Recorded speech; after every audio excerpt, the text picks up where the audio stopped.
नमस्कार, मराठी समय तुमचं पुन्हा एकदा स्वागत आहे. आज आपण वाचन कला भाग 12मध्ये आहाची मात्रा याचा अभ्यास करणार आहोत. आहा म्हणजे विसर्ग. तर त्याचं आपण एक उदाहरण बघूयात. तर पहिलं उदाहरण आहे मूलतः. मूलतः म्हणजे काय, तर मूळ किंवा नेमकं, म्हणजे जसं आपण बेस म्हणतो ते स्पष्टीकरण बघूयात. म प्लस ऊची मात्रा इज इक्वल टू मू. ल हे व्यंजन आहे, ते आपण आहे तसं लिहिणार आहोत.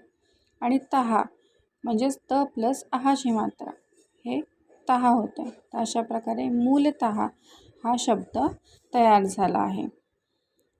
आता आपण याची अजून काही उदाहरणं बघूयात. प्रातः, तो प्रातः सकाळी नेहमी फिरायला जातो. नमः, देवाला नमः करून दिवसाची सुरुवात करावी. तिने स्वतः अभ्यास पूर्ण केला. कोणत्याही दुःखी व्यक्तीला मदत करावी. पुस्तकातील प्रश्नांची उत्तरे क्रमशः लिहा.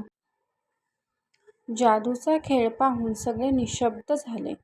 गृहपाठ पुन्हा नीट तपासून पहा. आरोग्य शिबिरात औषधे निशुल्क देण्यात आली आहेत. तर आता आहा या विसर्गाची उदाहरणे पाहिलीत.